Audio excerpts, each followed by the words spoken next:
Have you ever woken up in the dead of night, tried to move, and found your whole body locked tight, like some invisible hand was pressing you down into the mattress? In the West, in America to be specific, they call it shadow people. Dark shapes that creep up beside the bed and squeeze the breath right out of your lungs.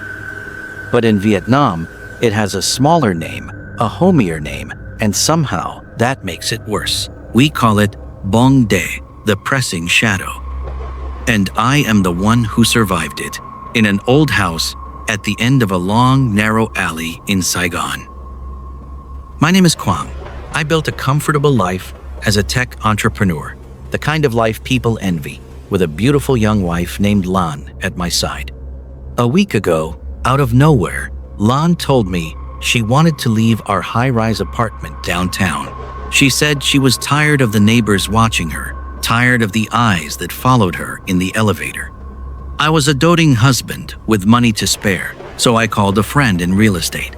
Within days, he had something for us. A handsome old house at the end of an alley off Bathang High Street, priced so low it made no sense. When I asked why, my friend just grinned. Old owner moved to the States, left everything behind. Move in and you're set. When we went to see it, Lan and I both stopped in the doorway. The house was built in the old Vietnamese style. Wide courtyard, a moss-covered rock garden, a row of ancient bamboo that rustled like it was whispering something it didn't want us to hear. Inside, the furniture was all original. Ebony wood tables, antique cabinets, the kind of elegance that has gone quiet and a little sour with age. Lan moved from room to room, delighted, running her hand over everything. Then an old man came shuffling out from the side alley. His voice shook when he spoke. "Don't buy this house if you want to live in peace. There's still a tenant in there." He turned and left before I could answer, his face the color of a man who has just looked death in the eye. Lan went pale. I just laughed it off. Some confused old man, I thought. 2 days later, we moved in, surrounded by well wishes from family and friends. The house was a dream, but from the very first hour, something felt off. The air stayed damp and cold no matter how brutal the Saigon afternoon got outside. The wind through the bamboo carried a faint smell, something like turned earth, something like a freshly dug grave, and it raised gooseflesh on my arms for no reason I could explain. And then the real trouble started. One evening, exhausted from work, I came home to find Lan holding out a strange bronze statue, maybe a pound of solid metal, that she'd found shoved in the back of a kitchen cabinet while cleaning. It was carved into the shape of a demon, eyes bulging, tongue lolling out long and obscene, both hands gripping a pair of curved swords like it was mid-swing. "Honey, what is this thing? It's creepy." I took it from her. The metal was cold in a way that had nothing to do with temperature, a cold that seemed to crawl up through my fingers and settle in my chest. I told her it was probably junk the last owner left behind, said I'd toss it tomorrow. But Lan shook her head. "Let's put it out by the rock garden. It'll scare the neighborhood kids. It'll be funny." I laughed and agreed. I had no idea I had just made the first fatal mistake.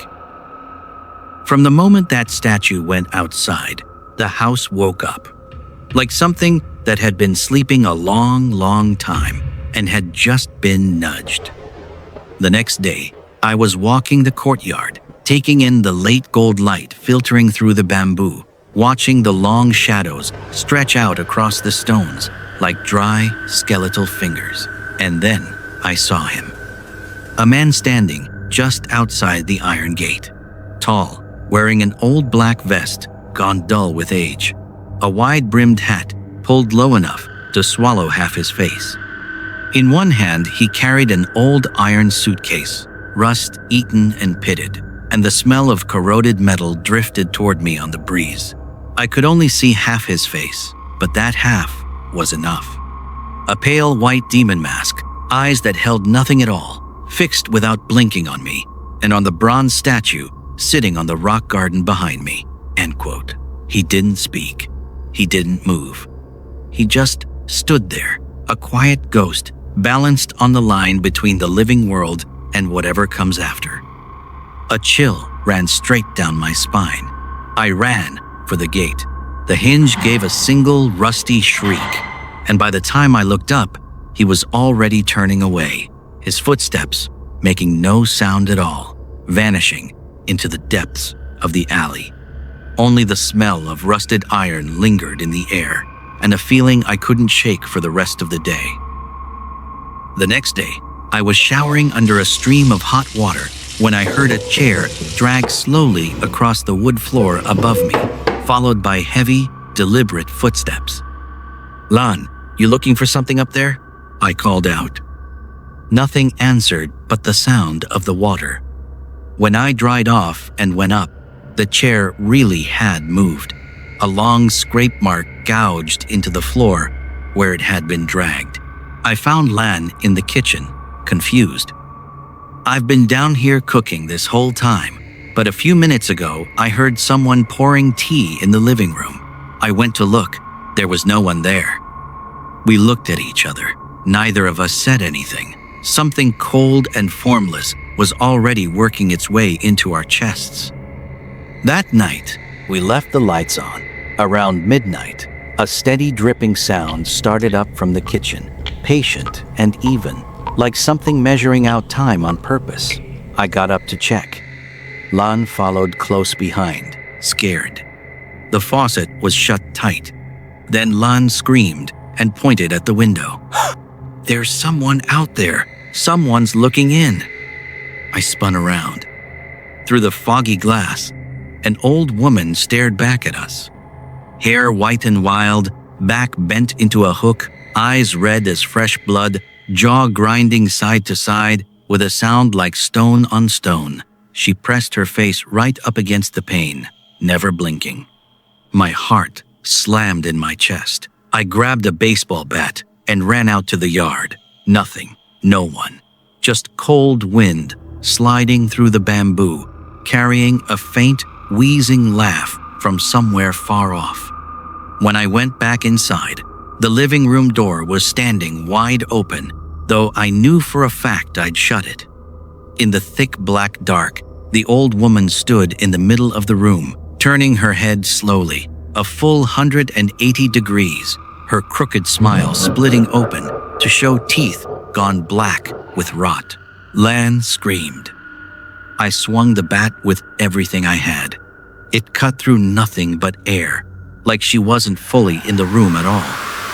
When the lights came back on, we searched the floor and found only 2 charred black footprints burned into the wood, reeking of something like spoiled meat.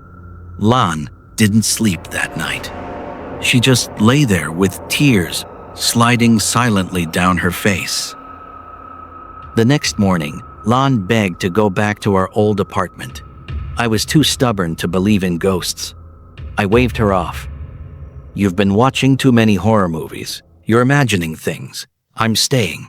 I'll prove it to you." She couldn't talk me out of it, so she left alone and left me behind with a house that was already dead.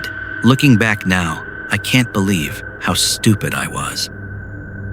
That night, around 2:45 in the morning, I woke up with a jolt, certain that something was staring at me.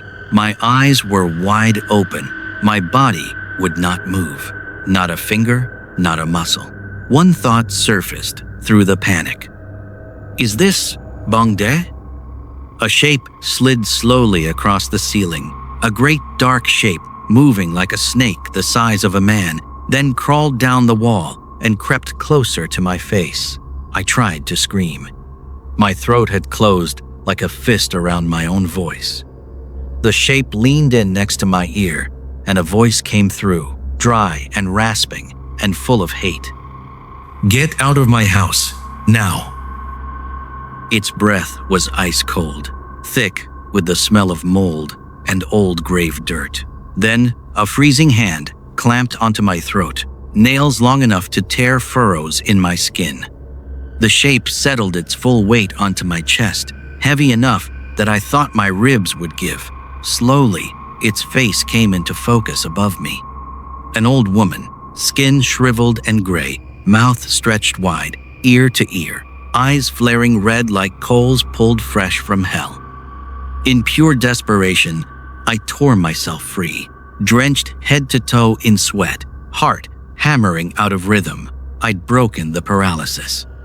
But the second I sat up, a thin, shrieking laugh came from right beside my ear. My phone lit up on the nightstand, ringing, an unknown number on the screen. I pressed it to my ear with a trembling hand. "Hello, who is this?" The voice on the other end was the same dry rasp from before. "Still lying there, huh? Get out of my house, or I will kill you." That awful, wheezing laugh rolled through every room of the house at once, like it was coming up out of the floor itself. I looked toward the window and froze. The old woman hung there in midair outside the glass, her body twisted at angles no spine should allow, red eyes locked on mine. Something inside my chest cracked open. I threw myself at the door, stumbling toward the stairs, running on legs that felt filled with wet sand. Then, out of nowhere, a black shape rushed up from the dark and slammed into me.